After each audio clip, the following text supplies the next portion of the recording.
it's extremely difficult to replace a legend. But the light at the end of the tunnel leading the Fever back into the playoffs hasn't just been rapidly approaching, it's been blinding.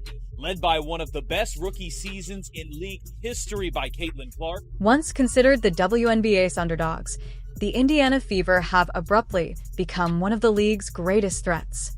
And the explanation is as simple as 2 words: Caitlin Clark.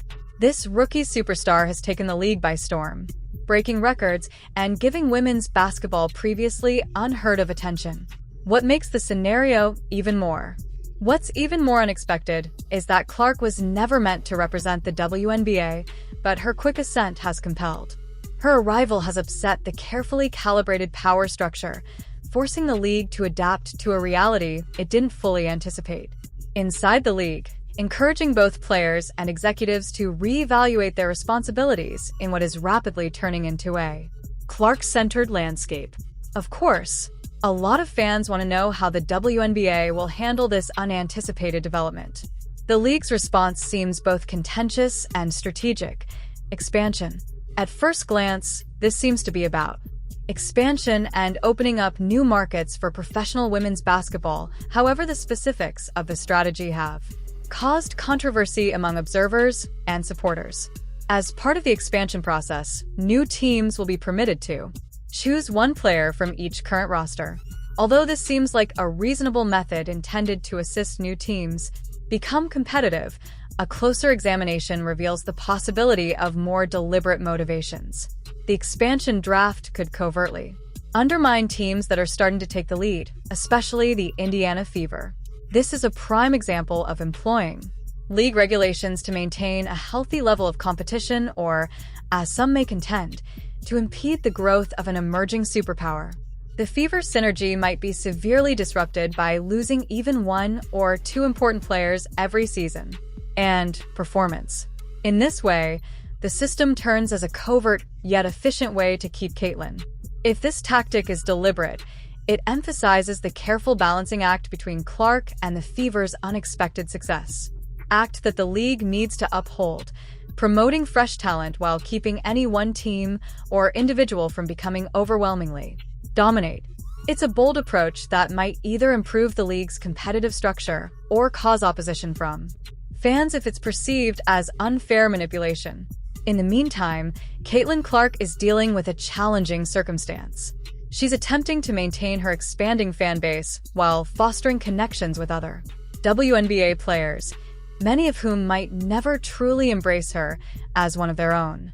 Clark is in a challenging situation in many respects. She is the league's brightest star and, occasionally, a bit of an outsider. Her own career. Clark's fame and the attention she receives from the WNBA have created a complex dynamic throughout the league.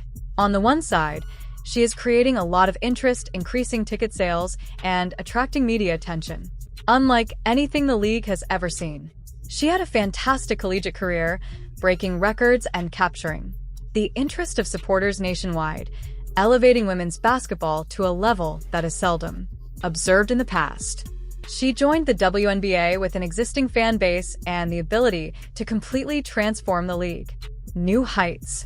However, her success has also brought to light some of the league's more serious problems, especially with regard to pay and media coverage. Veteran athletes who have competed for years with much less attention could see Clark's instant fame with a mix of appreciation and annoyance. In spite of everything, Clark has stayed incredibly courteous and calm when interacting with the media, despite stories that attempt to minimize or denigrate her achievements. However, the crucial question still stands: how long can she continue to be so patient? Professional athletics frequently produce tremendous pressure, and eventually there can be a time when the ongoing observation and subtle criticism become too lot to overlook. Things could drastically change if that time comes. Clark isn't simply carrying the expectations of her squad. She has also reluctantly come to represent a league facing a significant shift. This brings up another significant possibility. What if she ultimately chooses to look at options outside of the WNBA? With their hefty contracts and fervent fan populations, European leagues could quickly become an alluring alternative. In reality, a player of Clark's caliber might be able to make many times her current wage abroad. For a long time, nations like Spain, Turkey, and Russia have given WNBA players the opportunity to augment their earnings during the off-season, and the financial rewards might be substantial for a celebrity like Clark. However, she is really doing the WNBA a huge service by staying in the US. Her presence alone is pushing extraordinary enthusiasm for the sport. Each game she participates in feels like a big event, and every interview receives broad. She is bringing women's basketball to new audiences, many of whom might stick around for the rest of their lives. Fans of the sport. The worry, though, is that the WNBA might not properly acknowledge or profit from the amazing opportunity that Clark represents. The league's actions, or perhaps its inaction, imply that it might be having trouble utilizing the momentum she has generated. As the season comes to an end, more athletes are traveling abroad during the off-season, which is another concerning trend that has started to surface. Although this is not wholly novel, the discourse surrounding it has evolved due to continuing disputes, and some players are starting to wonder if it's worth it to return to the WNBA because of the comparatively low earnings. What was formerly merely a means of generating additional revenue is gradually evolving into a significant choice. Ironically, the WNBA might be pushing away in an effort to preserve equilibrium and authority inside the league. The Indiana Fever's 2024 season is a prime example of this evolving skill that has the potential to elevate the sport landscape. The squad has now qualified for the playoffs after being close to the bottom of the league the year before. Wow, an amazing comeback that seems like it belongs in a sports film. Although Caitlin Clark deserves much of the credit, the accomplishment has genuinely been a team effort. Kelsey Mitchell offered vital backcourt assistance and seasoned leadership. Aaliyah Boston created a strong presence in the paint and controlled the boards. And Alyssa Smith stretched the floor while scoring consistently. Nevertheless, the impending expansion draft could. This roster will soon undergo a significant makeover. Meanwhile, worries over player retention are expanding around the league. Gabby Williams, a player for the Seattle Storm, recently cautioned that if the WNBA, it must enhance both financial incentives and marketing opportunities if it hopes to retain foreign talent.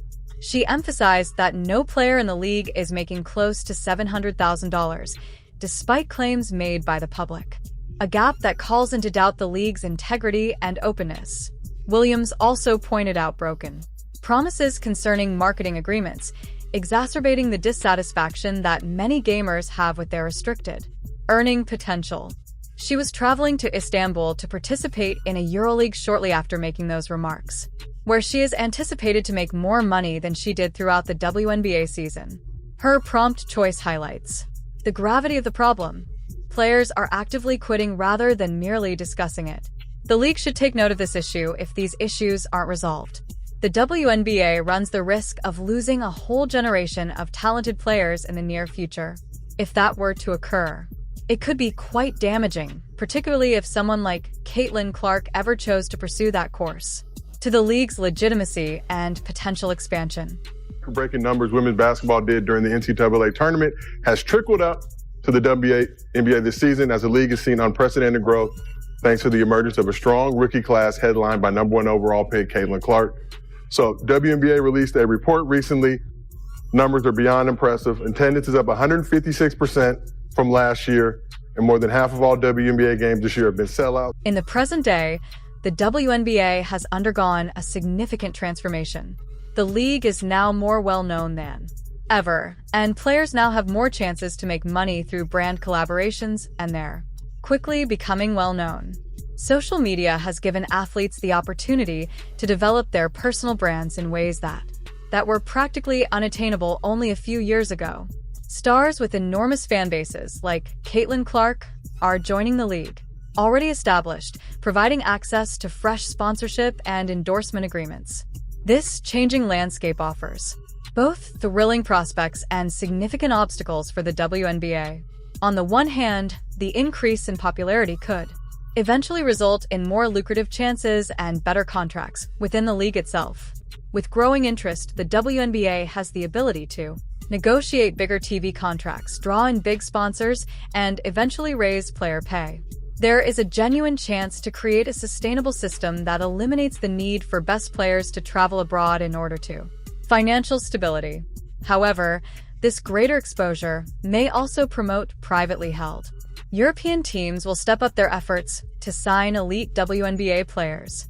Many of these teams are supported by powerful companies or affluent investors who can pay players far more than now make in the US. They also offer the opportunity to compete in front of enthusiastic audiences in nations where there is a lot of media attention and fan support for women's basketball. More elite players may start to choose international leagues if the financial incentives line up, which might progressively reduce the WNBA's talent pool and appeal worldwide. This problem goes beyond just losing a few athletes may mean losing the very stars that add excitement to the league.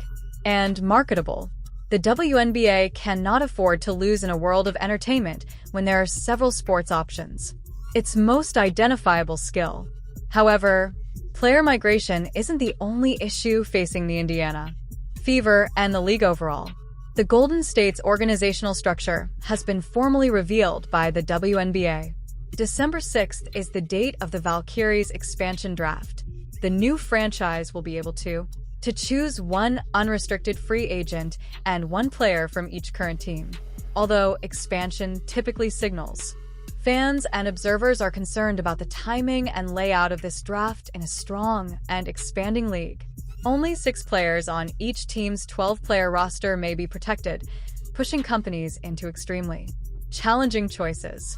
This puts teams like the Indiana Fever in a challenging position where they have to assess not just present performance, but also team chemistry and long-term potential. Some decisions seem clear. It is generally anticipated that veteran guard Kelsey Mitchell, who has contributed consistently for 7 seasons, will be safeguarded because of her outstanding on-court synergy with Clark and her leadership. Similarly, Aaliyah and Caitlin Clark, Boston are crucial to the team's future. Clark's influence on the court and in the media makes her an automatic. Boston's domination in the paint and remarkable progress make her a foundational player, yet she was chosen for protection for the squad going forward. Nevertheless, the choices become much more difficult once those key names are taken into account. Despite their strong results this season, players like Nalissa Smith have been the subject of conjecture over their long-term future with the squad. Concerns have been raised regarding how well her style of play aligns with Clark's quick-witted style and the potential impact of her contract predicament on the team's tactics. In professional sports, teams must consider salary caps in addition to performance when making roster decisions. Constraints, long-term organizational objectives, and locker room dynamics. A player may generate impressive statistics, can still be at risk if their pay is incompatible with the team's budget, or if they don't fit the roster's overall plan. The expansion draft also presents contract-related strategic components. Teams can designate a core player akin to the franchise tag, utilized in the NFL, where a Supermax deal is offered in exchange for exclusive negotiating rights. Using someone like Kelsey Mitchell for the Fever could help guarantee the squad maintains a vital veteran presence with its younger talents.